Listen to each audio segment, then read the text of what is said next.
পরিচিত। এখন এখানে অলসোটা যদি লাগাই তাহলে অর্থ হবে তাজমহল আরো পরিচিত, কারণ এটার আরো একটা নাম, এটার একটা নাম হচ্ছে তাজমহল, আর আরেকটা নাম আছে সেটা এখানে বলতে যাচ্ছে, সেটা হচ্ছে তাজমহল আরো পরিচিত অ্যাজ দা তাজ। এটা হচ্ছে একটা তাজ, এটা হচ্ছে স্পেসিফিক নেই, এই কারণে দেখতে পাচ্ছি আমরা এটা ইনভার্টেড কমার ভিতরে আছে। ইনভার্টেড কমার ভিতরে যেহেতু এটা সবাই ডাকে না, বিশেষ ব্যক্তিরা ডাকে, এই কারণে এটা কমার আমরা ইনভার্টেড কমাসের ভিতরে রেখেছি, উল্টানো কমার ভিতরে আর কি, দা তাজ। তো দেখতে পাচ্ছ তাজমহলের আগে দা আছে, তাজমহল লেখার আগে আর্টিকেল THE দা, দা আছে। এই দাটা থাকার কারণ হচ্ছে আমরা বিখ্যাত কোন দালানের নাম লেখার ক্ষেত্রে সেটার আগে আর্টিকেল দি ব্যবহার করি, দা, আর্টিকেল দি অথবা দা ব্যবহার করি। কখনো কখনো দি বলা হয়, কখনো কখনো দা বলা হয়। তো এটা বিখ্যাত একটা দালান, বিল্ডিং, এ কারণে এটার আগে দা বসেছে। আলসামির, কেন তাজমহলের আগে দা বসে?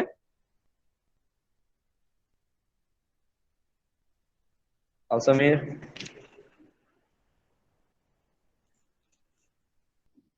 বিখ্যাত কোন দালানের নামের আগেও কি বসতে পারে? দা বসতে পারে। বিখ্যাত কোন বিল্ডিং দালানের নামের আগে দা বসতে পারে। তাজমহল একটা বিখ্যাত বিল্ডিং, এই কারণে এটার আগে দা বসেছে। ইজ অলসো নোন, এটা আরো পরিচিত অ্যাজ দা তাজ, অর্থাৎ এটাকে শুধুমাত্র তাজও বলা হয়। বাংলাতে তাজ, ইংরেজিতে দা তাজ, ঠিক আছে? হিন্দিতে কি তারা ভালো জানে। তারপর ইট ইজ, এটা হোয়াইট মার্বল টু, হোয়াইট সাদা রঙের মার্বল। এখন এটা শুধুমাত্র সাদা টুম না, এটা কি দিয়ে তৈরি? হোয়াইট মার্বল দিয়ে তৈরি, সাদা মার্বেল। মার্বেল কিন্তু এক ধরনের পাথর, মার্বেল হচ্ছে এক ধরনের পাথর, মার্বেল দিয়ে অনেক কিছুই বানানো হয়। তো তাজ বানানো হয়েছে এরকম মার্বেল দিয়ে। আর Taj Mahal, it is white marble tomb, তার মানে এটা হচ্ছে একটা সাদা পাথরের সমাধি। এটা হচ্ছে একটা সমাধি, আর এটা বানানো হয়েছে কি দিয়ে? সাদা পাথর দিয়ে। এখন যারা পরে জয়েন করেছো, কেউ পরে জয়েন করেছো কিনা? করনি। এটা হচ্ছে টুম মানে সমাধি, যেখানে কোনো মৃতদেহ রাখা হয়, মৃতদেহকে কবরস্থ করা হয়, কবর দেওয়া হয়, সেটাকে বলা হয় টুম। এটা বানানো হচ্ছে সাদা মার্বেল দিয়ে। আর এটা লোকেটেড, এটা অবস্থিত ইন আগ্রা, ইন আগ্রা, আগ্রাতে। আগ্রা দেখতে পাচ্ছ, এটা ক্যাপিটাল লেটার আছে, এটা থেকে বোঝা যেতে পারে যে আগ্রা কোন একটা জায়গার নাম। যেহেতু এটা ক্যাপিটাল লেটারে আছে, তার মানে আগ্রাটা কি একটা জায়গা। লোকেটেড ইন আগ্রা, এটা আগ্রাতে অবস্থিত। ইন ইন্ডিয়া, আবার ইন্ডিয়া এটা একটা দেশের নাম, এই কারণে আইটা বড় হাতের হবে, ইন্ডিয়া, ভারত। তাহলে এটা হচ্ছে ভারতের আগ্রায় অবস্থিত একটি সাদা পাথরের সমাধি। এটা ভারতের আগ্রায় অবস্থিত একটি সাদা পাথরের সমাধি। কার কোনো সমস্যা আছে জানাবে আমাকে, কোনো সমস্যা হলে আমাকে জানাবে। কার কোনো সমস্যা আছে? Do you know, do you know এটা অর্থ কি? তাহাজিবা বলো তো, ডু ইউ নো অর্থ কি?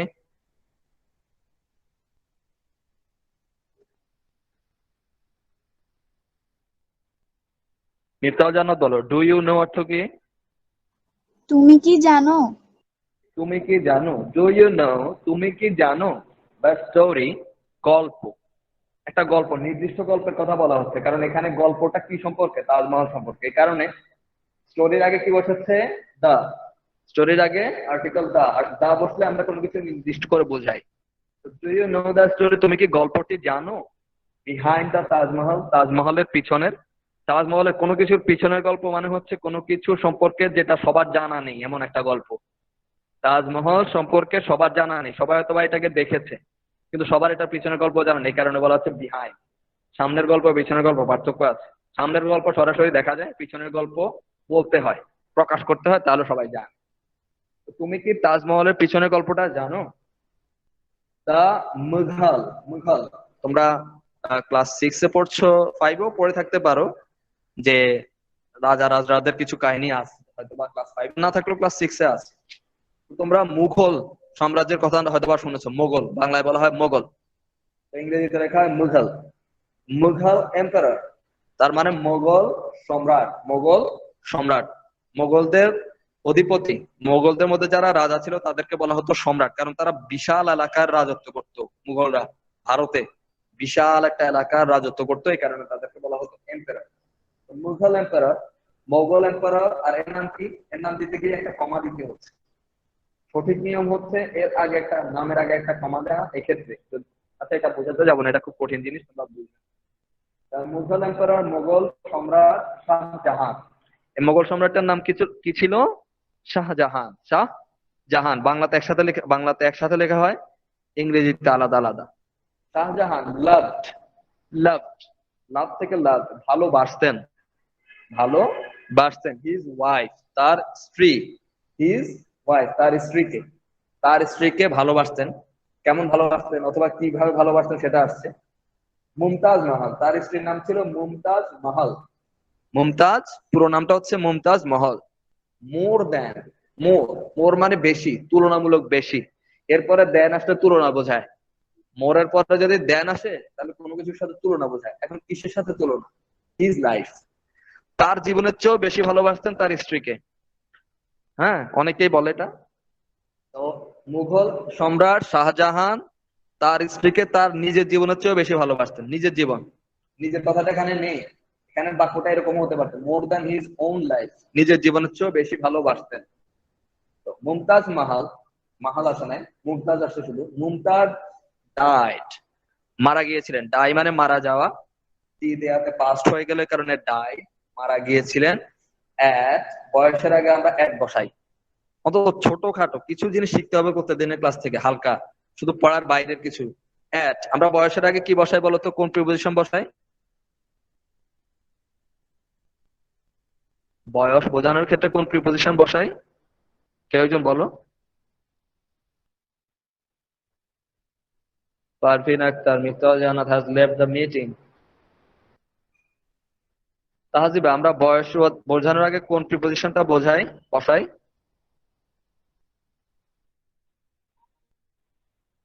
যাই হোক, died at an early age, died মারা গিয়েছিলেন অ্যাট অ্যান আর্লি এজ, অর্থাৎ খুবই কম বয়সে মারা গিয়েছিলেন।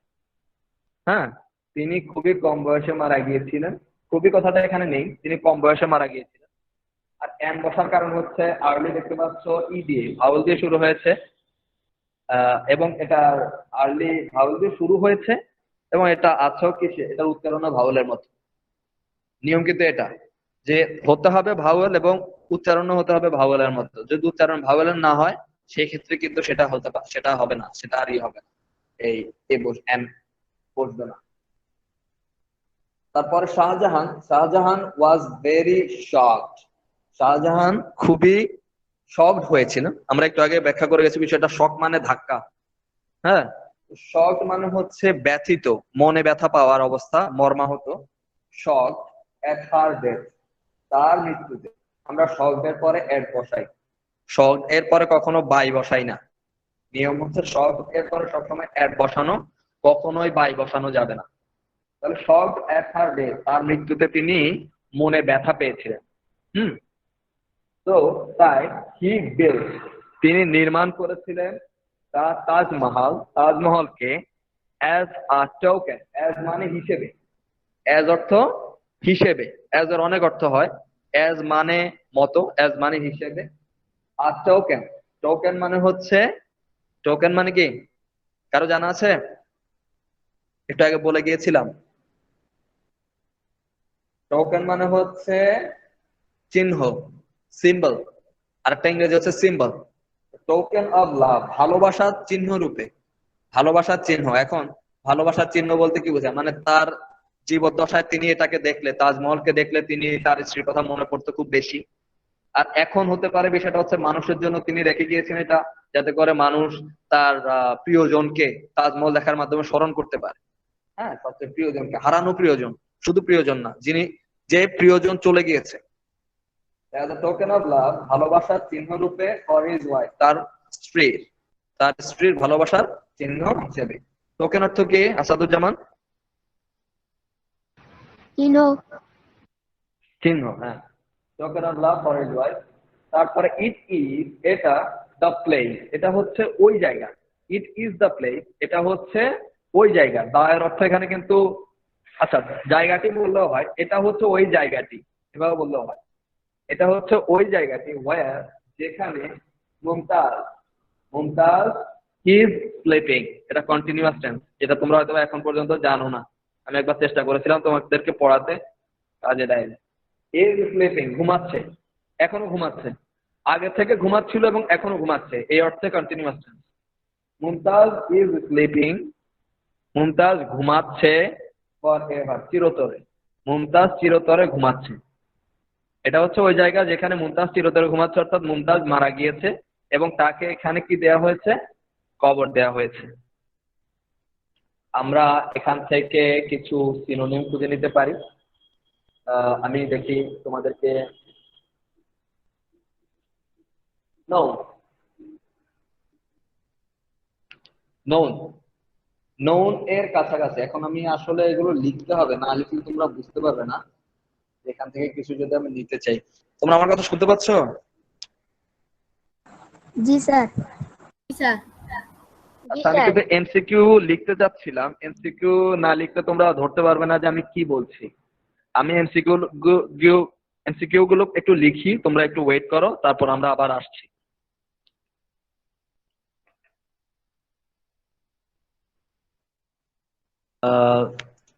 আমি আরো কিছু প্যাসেজের আরেকটা অংশ লিখেছি এবং এখানে কিছু শব্দকে আন্ডারলাইন করে নিয়েছি। আন্ডারলাইন করা শব্দগুলো আগে বলবো। এরিয়া, একটা শব্দ দেখতে পাচ্ছ তোমরা আশা করি, AREA, এরিয়া। কারো এরিয়া অর্থ জানা আছে? জি আরাফাত, স্যার। হ্যাঁ বলো। এরিয়া অর্থ এলাকা। কি? এলাকা। ঠিক আছে, ঠিক আছে, ধন্যবাদ। এরিয়া মানে এলাকা। তবে এরিয়া, এলাকা বলতে আমরা কি বোঝাই? এলাকা কিন্তু এরকম না যে একদিকে এলাকা। এলাকার চারটা দিক আছে। যেহেতু একটা এলাকার চারটা দিক আছে, এটাকে আমরা গণিতের ভাষায় আয়তন বলি। আয়তন বলি না? আয়তন শুনেছো না? যে একটি আয়তক্ষেত্রের আয়তন, এই টাইপের একটা না, জি স্যার। ক্ষেত্রফল। হ্যাঁ, আয়তন কথাটা শুনেছো। জি। তাহলে এরিয়া মানে এখানে ধরে নিই আমরা আয়তন। তারপরে ফাইনেস্ট, শব্দ দেখতে পাচ্ছি, FINEST, ফাইনেস্ট। ফাইন মানে ভালো, ফাইন মানে চমৎকার, উৎকৃষ্ট। যখন ফাইনেস্ট বোঝাচ্ছে তখন সবচেয়ে ভালো বোঝাচ্ছে। কিন্তু তোমাদেরকে এটা আমি বুঝিয়েছিলাম, খেয়াল করে থাকলে বুঝতে পারবে। ফাইনেস্ট সবচেয়ে ভালো, সবচেয়ে উৎকৃষ্ট। একটা শব্দ দেখতে পাচ্ছ অনেক বড় কিন্তু উচ্চারণ একদম সোজা, ভেঙে পড়লে দেখো, ARRCHIT, টেক, CURE, চার, আর্কিটেকচার। আর্কিটেকচার, আর্কিটেকচার অর্থ কারো জানা আছে? আর্কিটেকচার, আর্কিটেকচার মানে হচ্ছে স্থাপত্য। স্থাপত্য অর্থাৎ কোনো কিছু স্থাপন করার যে কলা। হ্যাঁ, কলা মানে খাওয়ার কলা না, শিল্প আর কি। কোনো কিছু স্থাপন করার যে শিল্প, এটাকে বলা হয় স্থাপত্য। যেমন দালান বানানোর যে শিল্প, এটাকে বলা হয় স্থাপত্য। কোন মূর্তি বানানোর যেই শিল্প, এটাকেও বলা হয় কি? স্থাপত্য। ঠিক আছে, আর্কিটেকচার। তারপর একটা শব্দ দেখতে পাচ্ছি আমরা, combine, CON, Binance, combines. Combine মানে হচ্ছে সমন্বয় ঘটানো, মিলিয়ে দেওয়া, সংযোগ স্থাপন করা। কম্বাইন, মিলিয়ে দেয়া, সংযোগ না, যাই হোক ওটা বাদ। মিলিয়ে দেয়া, সমন্বয় ঘটানো, কম্বাইন। ঠিক আছে। তারপর একটা শব্দ দেখতে পাচ্ছি আমরা এরপরে অনেক দূরে গিয়ে, আর্টিসান। আর্টিসান্স, এই কথাটার মধ্যে কিন্তু আর্ট কথাটা আছে, ধরে তাহলে আর্ট কথাটা ধরলে বোঝা যায় মোটামুটি। ARTR, ARRTITSANS, স্যান্স, আর্টিসান্স। আর্টিসান, আর্টিসান মানে হচ্ছে কারিগর। তাহলে আর্টিসান্স মানে হচ্ছে অনেক কারিগর। হ্যাঁ, একের চেয়ে বেশি। আর্টিসান মানে কারিগর। তারপর একটা শব্দ দেখতে পাচ্ছি আমরা, ক্রাফটসম্যান। ক্রাফটসম্যান নাই, এখানে মেন আছে, এটা প্লুরালে আছে। CRAF, আমি কি দিতে ভুলে গেছি, ক্রাফট, TS, ক্রাফটস। তারপরে MEN, মেন, ক্রাফটসম্যান। হ্যাঁ, তাহলে ক্রাফটসম্যান মানে হচ্ছে কারুশিল্পী, যাদের কাজ হচ্ছে কোনো কিছুকে সাজানো। শুধুমাত্র বিল্ডিং কিন্তু বানায় নাই, বিল্ডিংটাকে আবার সাজিয়েছে, বিভিন্ন রকমের ডেকোরেশন, সরঞ্জাম দিয়ে সাজানো হয়েছে। তাহলে ক্রাফটসম্যান মানে হচ্ছে যাদেরকে বলা হয় কারুশিল্পী। ক্রাফটসম্যান, টু কমপ্লিট দ্য কাজ। তারপর ইউনিভার্সালি, একটা শব্দ দেখতে পাচ্ছি, ইউনিভার্সালি। ইউ, ইউ শুধুমাত্র ইউ দি, ইউ। তারপর MINEBER, SSLY, লি। কখনো ডাবল এল দেখলে ডাবল এল এর উচ্চারণ করবে না, যে ফুললি। ফুললি কোনো শব্দ নাই, শব্দটা ফুলি। বিউটিফুলি, শুধু ফুলি, তারপরে এরকম করে যা কিছু আছে। কোন জায়গায় তোমরা ডাবল এল থাকলে ডাবল এল এর উচ্চারণ করবে না, এল এর উচ্চারণ হবে শুধুমাত্র একটা। তাহলে এই শব্দটা হচ্ছে ইউনিভার্সালি। Universally, universal. যদি কারো ইউনিভার্স অর্থ জানা থাকে, ইউনিভার্স মানে বিশ্বজগৎ, ইউনিভার্সাল মানে হচ্ছে সার্বজনীন, সবার জন্য প্রযোজ্য এমন কিছু, সার্বজনীন সবার জন্য একই, এটাকে বলা হয় ইউনিভার্সাল। তাহলে ইউনিভার্সাল মানে হচ্ছে সার্বজনীন ভাবে, অর্থাৎ সবাই, সবার জন্য। তারপর একটা শব্দ দেখতে পাচ্ছি আমরা, অ্যাডমায়ার্ড, ADMIRED, মায়ার্ড, অ্যাডমায়ার্ড। অ্যাডমায়ার মানে প্রশংসা করা, অ্যাডমায়ার হচ্ছে প্রশংসা করা। তাহলে অ্যাডমায়ার এখানে আমরা দেখতে পাচ্ছি এটা প্যাসিভে আছে, এই কারণে এটা অ্যাডজেক্টিভের মতো অর্থ দেয় আর কি, আপাতত বোঝার জন্য, যেহেতু তোমরা প্যাসিভ বোঝো না। অ্যাডমায়ার্ড মানে হচ্ছে প্রশংসিত, অ্যাডমায়ার্ড মানে প্রশংসিত। ওয়ান্ডার, তোমরা ওয়ান্ডার অর্থ জানো, WONDER, দা ওয়ান্ডার, এখানে এস আছে প্লুরালের জন্য। ওয়ান্ডার মানে হচ্ছে বিস্ময়, যেটাকে দেখলে আমরা অবাক হই এমন কোনো কিছু।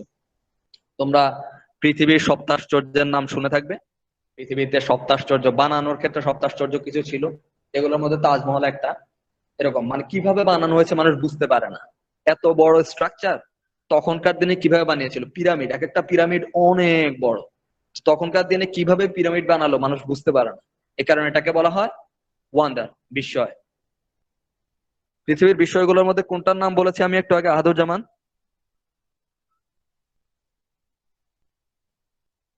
আহাদুজ্জামান,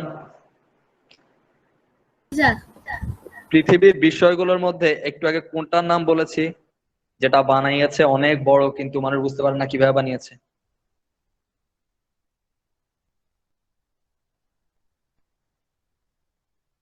পিরামিড কোথায় দেখতে পাওয়া যায়? পিরামিড, কেউ আমাকে বলো তো, পিরামিড কোথায় দেখতে পাওয়া যায়? স্যার, মিশরে, মিশরে পিরামিড দেখতে পাওয়া যায়। মিশর ইংরেজি কি কারো জানা আছে? মিশরকে ইংরেজিতে কি বলা হয়? মিশরকে বলা হয় ইজিপ্ট, ইজিপ্ট। তোমরা যা, আমি জানি অনেকে অন্তত বিশ্বকাপ আসলে ফুটবল দেখো, ফুটবল খেলার ক্ষেত্রে মিশর কিন্তু বিশ্বকাপে অংশ নেয়, সেক্ষেত্রে লেখা নামটা লেখা উঠবে ইজিপ্ট, EGIPT, ইজিপ্ট। কিছু কিছু দেশের নাম ইংরেজি আছে, আবার ইংরেজি একটা ভার্সন আছে, যেমন ইজিপ্ট। তারপর ভারতের জন্য আছে ইন্ডিয়া, ঠিক আছে, এরকম। মালদ্বীপ, ওদের দেশে কি বলা হয় মালদ্বীপকে জানি না, কিন্তু ইংরেজিতে বলা হয় মালদ্বীপ, এরকম। আমরা এই প্যাসেজটার অর্থ, এই অংশটুকুর অর্থ বলি। The Taj has an area, তাজের আয়তন, তাজের এলাকাটি, অর্থাৎ তাজের এলাকাটির আয়তন কত? অফ 1003 একর্স, এটাকে লেখা আছে একরেস, কিন্তু পড়তে হবে একর্স। এরকম অনেকগুলো শব্দ আছে, মিটার, মিটারে বানানো এরকম হয় অনেক সময়, মিটারের দুইটা বানানই আছে, METER ও আছে, আবার METRE এটাও আছে, একর্স। তার মানে এটার আয়তন হচ্ছে 1003 একর, অর 405 হেক্টরস, অথবা, অর্থাৎ 1003 একরকে যদি আমরা হেক্টরে নিয়ে যাই তাহলে হেক্টরের হিসাবে হবে এটা 405 হেক্টর। এগুলো হচ্ছে জমি পরিমাপের একক। আমি এগুলো ভালো বুঝি না, আমি জমির পরিমাপ বুঝি না, অনেকে বুঝে থাকতে পারে। তো the Taj, Taj is the finest example, example মানে তোমরা জানো উদাহরণ, তাহলে এটা হচ্ছে সবচেয়ে ভালো উদাহরণ। হ্যাঁ, সবচেয়ে ভালো মানে আর আনআর্গুয়েবলি, এটা বিষয়ে কোনো তর্ক নাই যে এটার চেয়ে ভালো কিছু মুঘল আর্কিটেকচার আছে, এটার চেয়ে ভালো কিছুই নেই, এটাই সবচেয়ে ভালো। It is the finest, the Taj is the finest example, এটা হচ্ছে সবচেয়ে ভালো সর্বোৎকৃষ্ট উদাহরণ অফ মুঘল আর্কিটেকচার, মুঘল স্থাপত্যের, মুঘল স্থাপত্যের সবচেয়ে ভালো উদাহরণ হচ্ছে এটা। তার মানে এটার চেয়ে ভালো কিছু মুঘলরা হয়তো বা বানায়নি, এর চেয়ে ভালো ভাবে আর কি।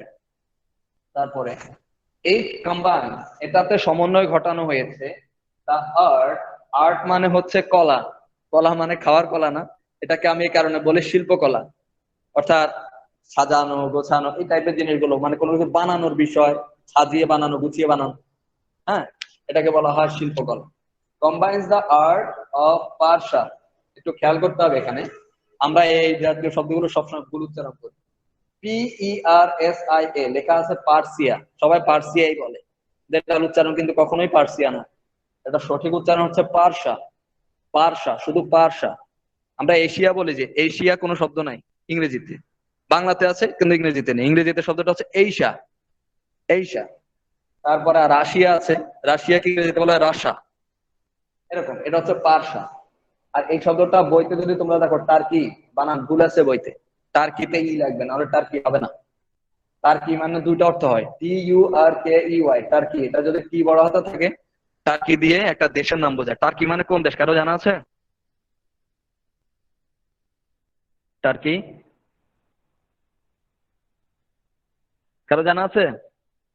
এটা একটু বাংলার মতো করে দিই, তুর্কি। এবার বলতে পারবে কোন দেশ? তুর্কি।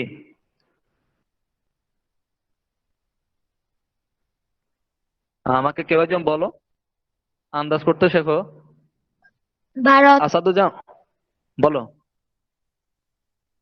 কে বলছিলে? ভারত। না না, তুর্কি মানে ভারত না। তুর্কি মানে হচ্ছে যারা তুরস্কের অধিবাসী, তুরস্ক নামে একটা দেশ আছে, তুরস্ক মুসলিম কান্ট্রি, হ্যাঁ মুসলিম কান্ট্রি, এবং মুসলিম কান্ট্রিদের মধ্যে ভালো অবস্থান এখন তাদের, যেখানে রাজধানীর নাম হচ্ছে ইস্তাম্বুল।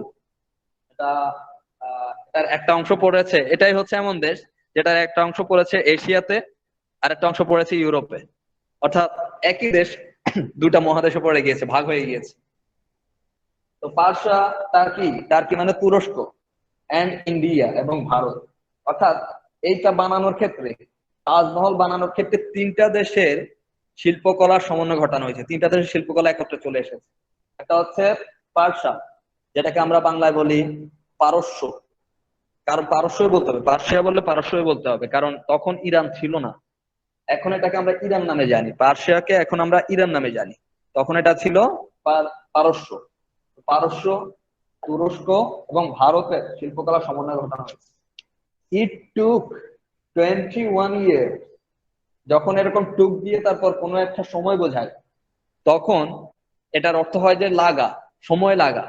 তাহলে ইট টুক 21 ইয়ার, অর্থাৎ এটা বানাতে, বানাতে কথা পরে আসবে, কিন্তু আমরা দেখবো যে বানানোর কথাটা আসবে।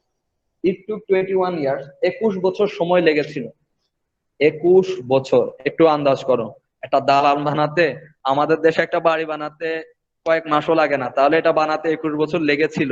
এবং শ্রমিকরা টানা কাজ করেছিল, তার মানে স্ট্রাকচারটা কত বড় অথবা কতটা কমপ্লেক্স, কতটা জটিল অথবা কত বড়, আমি নিজে যেহেতু দেখিনি এ কারণে বলতে পারি না।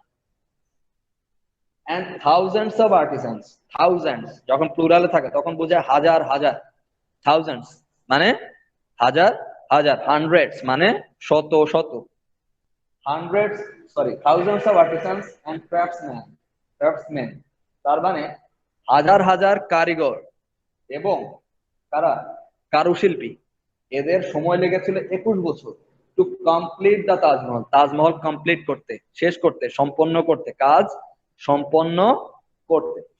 তারপর দা তাজ, তাজ, আমি আগে প্রথমে বলে গিয়েছি তাজমহলকে মাঝে মধ্যে শুধু তাজ বলা হয়, এ কারণে দা তাজ, এরা লিখেছে শুধু তাজ মাঝে মধ্যে। দা তাজ ইজ ইউনিভার্সালি, এটা সার্বজনীন ভাবে অ্যাডমায়ার্ড, প্রশংসিত, এটা সার্বজনীন, পৃথিবীর সবাই প্রশংসা করে, যারাই সৌন্দর্যকে ভালোবাসে তারাই প্রশংসা করে। এখন যাই হোক, এটার ব্যাপারে ধারণা ভিন্ন হতে পারে, আমার ধারণা একটু ভিন্ন। মানুষ বানানো জিনিসের উপর শুধু সৌন্দর্য খুঁজলে হবে না, মানুষ বানানো জিনিসের মধ্যে, প্রকৃতির মধ্যে অনেক সুন্দর জিনিস আছে, এত টাকা দিয়ে একটা দালান বানানোর কোনো অর্থ হয় না, এটা ভিন্ন বিষয়। তাজ ইজ ইউনিভার্সালি অ্যাডমায়ার্ড, এটা বিশ্বজনীন ভাবে, সার্বজনীন ভাবে প্রশংসিত, as one of the wonders, তোমরা এটা পড়ে ফেলেছো আমি আশা করি। ওয়ান অফ দ্য এই ধরনের অর্থ হয় অনেকের মধ্যে একটি, অন্যতম, অনেকের মধ্যে মাত্র একটি, অনেকগুলো থাকবে কিন্তু সেগুলোর মধ্যে মাত্র একটাকে বোঝাবে, তখন এই স্ট্রাকচারটা দাঁড়ায় ওয়ান অফ দা, তারপর একটা নাউন থাকে অথবা একটা প্রোনাউন থাকে। তাহলে বিস্ময়গুলোর মধ্যে একটি, বাংলায় বললে আমরা বলি অন্যতম, অফ দ্য ওয়ার্ল্ড, পৃথিবীর, বিশ্বের, বিশ্বের বা পৃথিবীর বিস্ময়গুলোর মধ্যে একটি, একটি হিসেবে, অন্যতম হিসেবে, সর্বজনীন, সার্বজনীন ভাবে প্রশংসিত। তাজ সম্পর্কে, তাজমহল, তাজমহল সম্পর্কে আমাকে কেউ 2-3 লাইনে কিছু বলতে পারবে, 2-3 বাক্যে?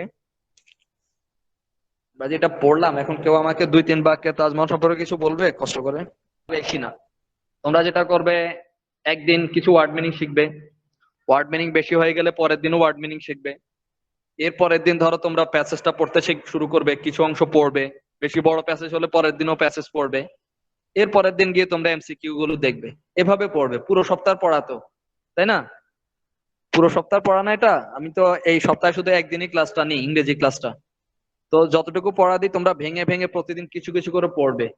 আমি অর্থ দিয়ে দিই, তোমরা ওয়ার্ড মিনিং গুলো পড়বে যেভাবে বলছে। তোমরা কি শুনতে পাচ্ছ? 3 জনের কাছ থেকে শুনবো, একটু বলো। আহাদুর, মুনতাকুর, তুমি আমার কথা বুঝতে পারছো? জি স্যার। মুনতাকুর, কি বলছি একটু বলো দেখি, পড়াটা কিভাবে পড়তে হবে?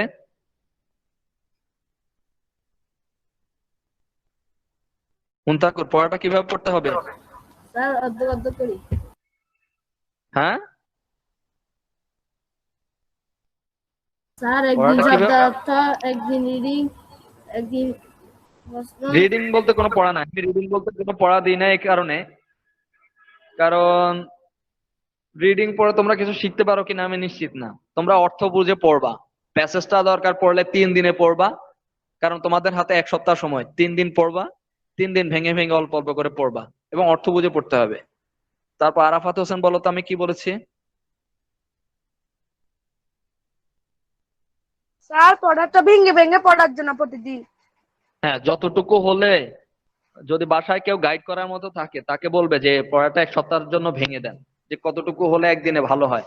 ধরো জি একদিনে তোমরা 7 থেকে 8টা ওয়ার্ড মিনিং শিখলে, বেশি দরকার নেই, 7 থেকে 8টা ওয়ার্ড মিনিং শিখলে এরকম করে পড়বে। ঠিক আছে? জি বুঝতে পারছো? তারপর প্যাসেজটা ধরো বেশি বড় হলে 3 দিনে পড়লে।